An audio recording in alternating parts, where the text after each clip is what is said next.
What is there still to talk about for living in balance? Perhaps I'll mostly be repeating some things tonight that I think are worth repeating. And one of the things that we have talked about is how genuine equanimity, this quality of the mind that's able to stay in balance as things happen, things arise within it, is not the same as what can kind of look like it, which is being somewhat shut down to experience, somewhat indifferent or apathetic. And that, for example, the quality of equanimity lies in the fact that one might have a unkind thought arise in the mind, or one might have a feeling of anger, or feeling of fear that arises in the space of mind. And it's not really one's job to try to suppress that, not make that happen, but rather to be the sort of clear space in which experience can happen and be known without latching onto it, without kind of collapsing around it and identifying with whatever's happening. One can have a unkind thought and not identify with it. Sort of like, oh, there's the part of me that comes up with a snappy answer. There it is. I see it. It's seen for what it is. And it's not necessary to make anything else about it. And sometimes when you identify with a feeling, you kind of collapse into it. You think that it's true. I mean, that's really the thing that glues you to it, is when you take a perception and you believe it's true and it has a strong feeling quality, and then you're kind of off to the races. And then sometimes people throw in self-judgment around that, where a feeling arises and you judge yourself for that feeling. That's another kind of identification with it. You identify with the feeling and then you reject it, so to speak, with your, I don't want this, or this is bad, or I'm a bad person for thinking this. I shouldn't be feeling this, or why is this feeling coming again?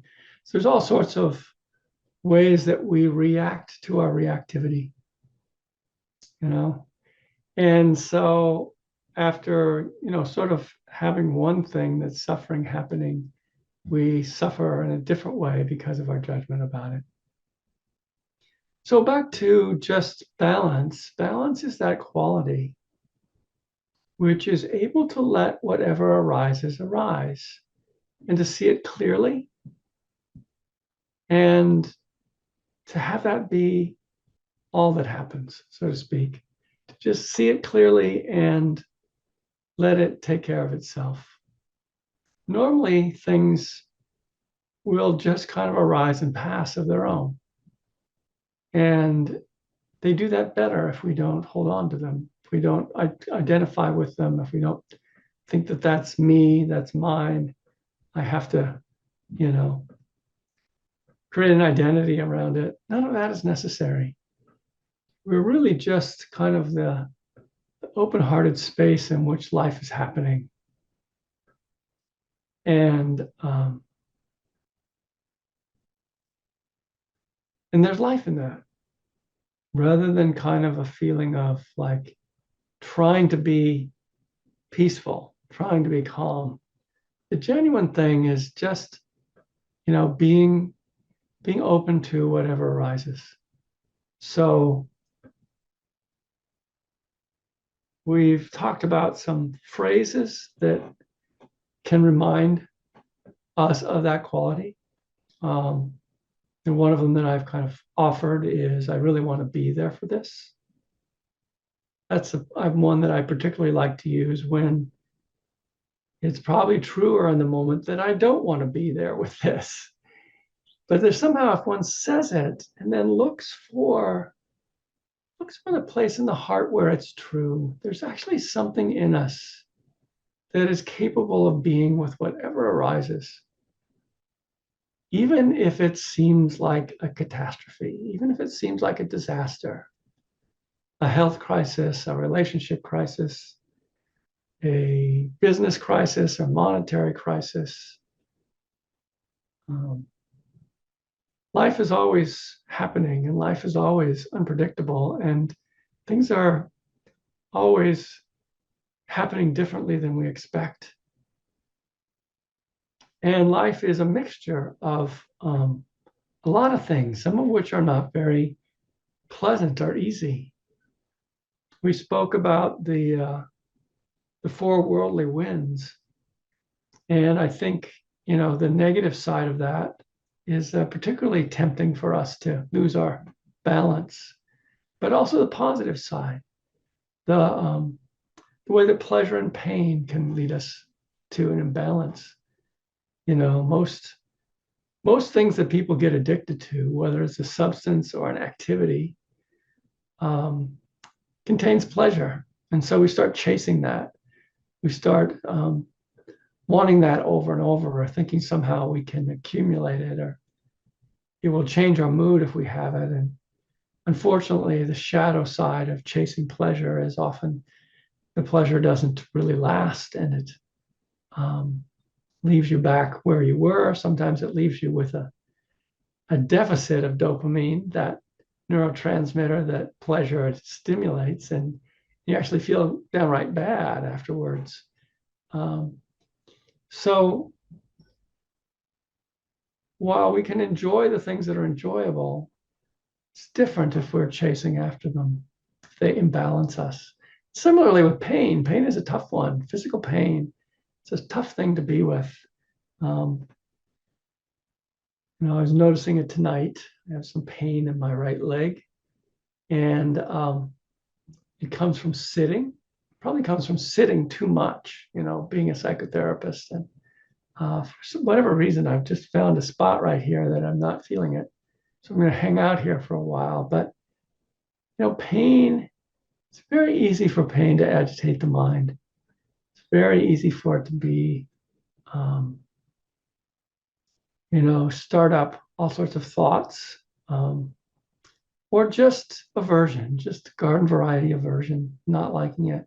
Because pain is in itself, unpleasant sensation, is in itself hard to bear. So to be the space in which that can be happening, it's a challenge, but it's possible. So gain and loss, so many gains and losses in life, um, you know, and life is both. To the extent that you invest yourself in life, um, there are gains and there are losses. Recent ones have included death of people that I've known. Two of them last month. And one really a deep and disturbing loss to a friend of mine, a spouse who's left. So loss is a part of life. So if we can greet it as, I can be with this. I want to know this side of life. I mean, that's a rather strong statement. I want to know the side of life where you can lose the things that are important to you. And that's important because our lives are important to us, and we're all going to lose them eventually. So it's one of life's deepest lessons, is that loss happens, and loss is here, and we can open to it. And so there's also, being recognized for things and not being recognized for things. As social beings, we like to be recognized. We like to have people see the good things we do. And we like to be understood, especially by our loved ones, by our spouses and partners. We like to be seen clearly and accurately, and that doesn't always happen. Sometimes they're just not paying attention. Sometimes they have things inside them that distort their views of us, and they're not going to see us accurately. Sometimes we do things that are never seen. And so, in the midst of that, again, balance and being able to accept that that's part of life. Both sides are a part of life. And then I'm blanking on the fourth one. We got, reputation. Yes. What people think of us, it matters. You know, we want people to think well of us, not to think ill of us. But it's not always possible. And sometimes even doing the right thing will have people think ill of us, you know. Sometimes we might have to give someone a negative evaluation, um, tell them something that they're not doing well or not performing adequately. You know, we might even need to let them go. And people don't always respond kindly to that. Sometimes people will judge us for the certain ways that we are. It's all a part of life. And so living in balance means living with that as well. Um, we haven't talked too much about it, but I also think living in balance involves a balance of busyness and not busyness, you know. Um, I think as Americans, we tend towards packing things in, too much to do, too much to get done. And our lives become very complicated. And in becoming complicated, sometimes there's very little time for what matters. The simple kind of rest that we need, the time for appreciation, the time to just hang out and be with each other. And just the lack of stress of not having too much to attend to or too many things going on. And in the midst of that, we consume too much. We are not in balance with this world, with this planet, in a variety of ways. One of the ones that is affecting us most strongly is our carbon footprints. But if you kind of pay attention to your life, you'll find that there's often more than what you need is actually being reached for. And that's a part of balance too, to find the right balance of what you have and what you can offer. You can offer to others. There are those who are so generous in what they give to others, what they offer to others, that they sometimes neglect themselves. They don't take care of themselves. There's almost a compulsion to their giving. So there's a balance there too, not to give too much. On the other hand, not to give too little either, not to be simply too self-absorbed. Find that balance.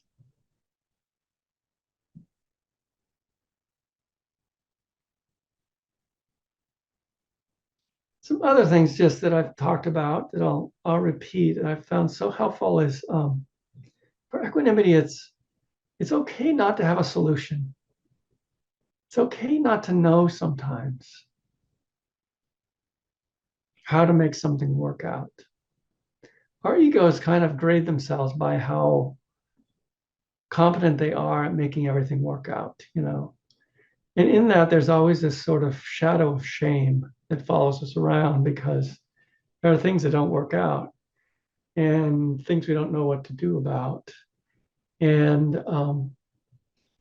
that's as much a part of life as is loss, as is pain, as is not being seen, and being thought ill of, all those things we kind of avoid. Um, that's mixed in there too.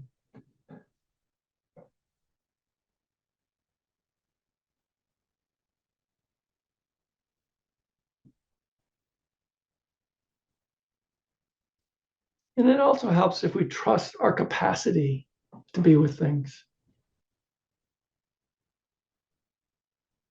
We trust that we have the resilience inside of us to be with whatever we live through in this life. Um,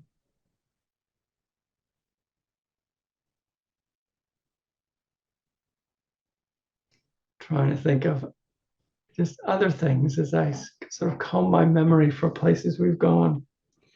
You may have, your own memory of things that have been helpful to you in this class, and so it might be something to visit as we move into the dialogue here. Is just what has what have you heard? What have you put into practice that has made a difference um, in bringing you into balance? Um, all right, I think that's good for now.